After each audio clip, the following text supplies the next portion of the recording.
So I've got them 3D printed out, and the top one is going to go inside the bottom like this, and I'm going to seal them to make sure they're watertight and attach the nozzles. I got the 2 nozzles. They're not really nozzles, but that's what I've been using them for. It's a bit too big for them, so I might seal around it a little bit. So I've added those 2, and they've sealed the gaps. So now I'm going to glue them on using super glue. So to glue these, well, I'm going to use baking soda to first cover the areas where there's gaps, and then I'm going to put super glue on that.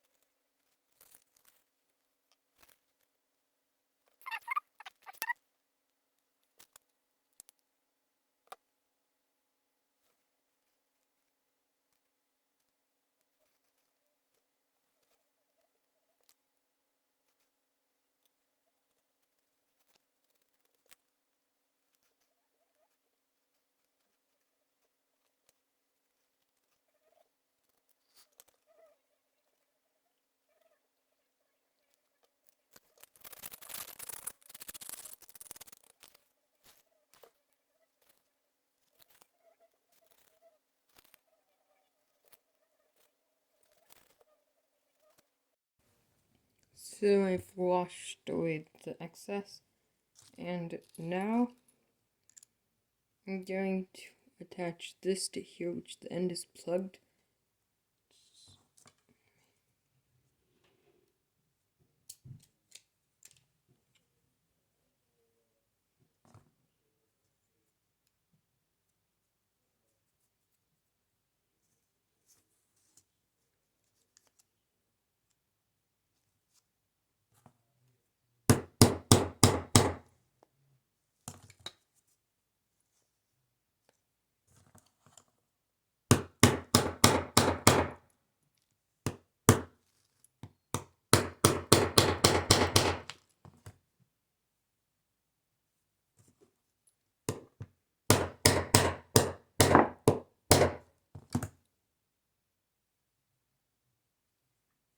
Okay, there we got it like this.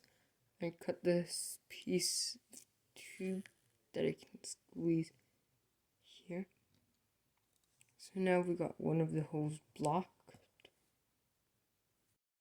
So I've attached a cable to this so that I'm going to be able to run my hydrogen generator on it. I'm also going to attach like a openable or closable valve here so that I could store it better.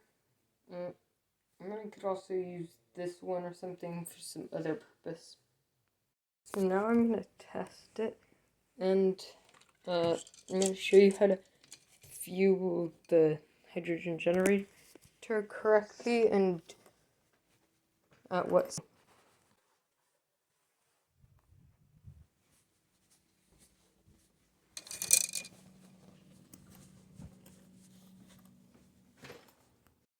Okay, so I have my kit of these. So with this, you would use, this is my baking soda water, and I use a different percentage of it for each one. I fill it up with this, and 100% for my main one, 50% for my newer main one, and then 0 to a tiny bit for my other one. So I'm going to use around 50%ish so that I could test the tank fast enough. So I've turned on the the hot glue, and now I have added water and the amount. So now I have it here. The hot glue's heating up, and I'm gonna hot glue this area, and which I already dried, so that'd be better. So I'm gonna connect to this battery thing and to this. Taped it here so that it would be balanced, and I've clamped everything on, and now I'm gonna hot glue the opening, and then wait until it cools, and then it's gonna be run. Okay, so now I just have to wait for it to finish cooling, and then I'm gonna be able to test it. I think it's cooled down enough, So I'm gonna do a quick test.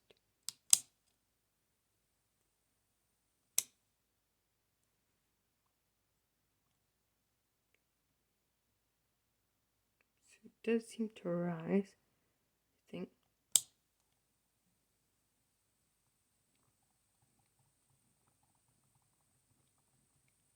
It's working very well.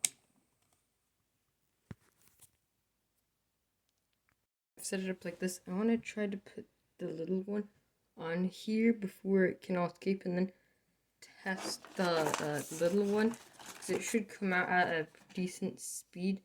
And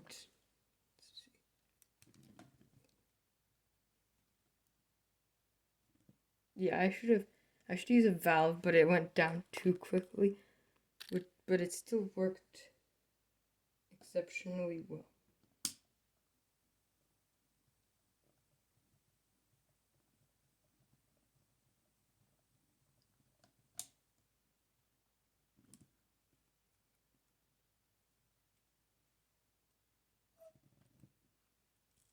Yeah, I need to use a valve for this.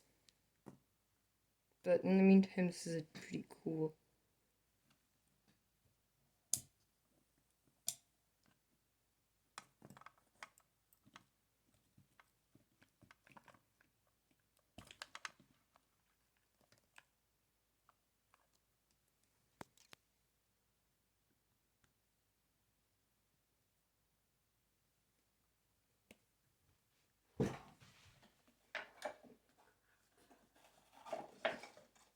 Okay, I'm gonna show you the medium when running with this.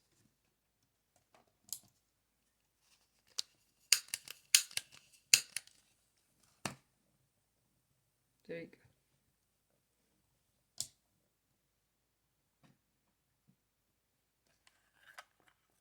So it makes a very nice flame. So today I found this chain, the little one, and I'm gonna see if it can melt through it.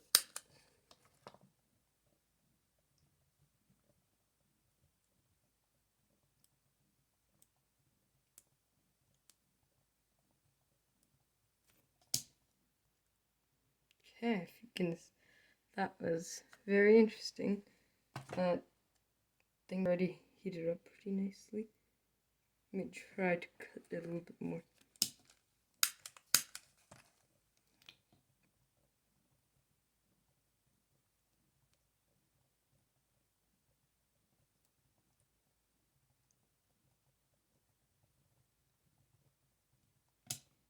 I had to stop because the water was already pushing in, but still pretty good cutting. The flame was pushing it back, so it wasn't as well as I wanted it to. You can see where it got burnt off.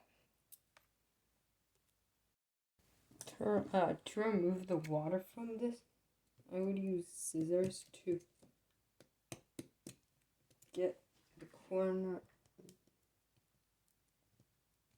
this, and then just rotate it out like that. And then you can just throw this plastic circle thing away.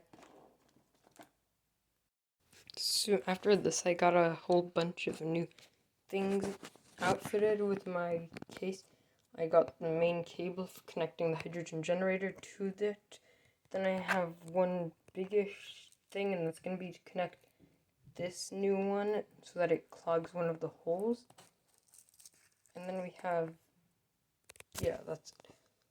But also the thing about the gasometer, the reason why it has two holes is one is to infill it, and then the other one is so that you could like attach something to release the gas.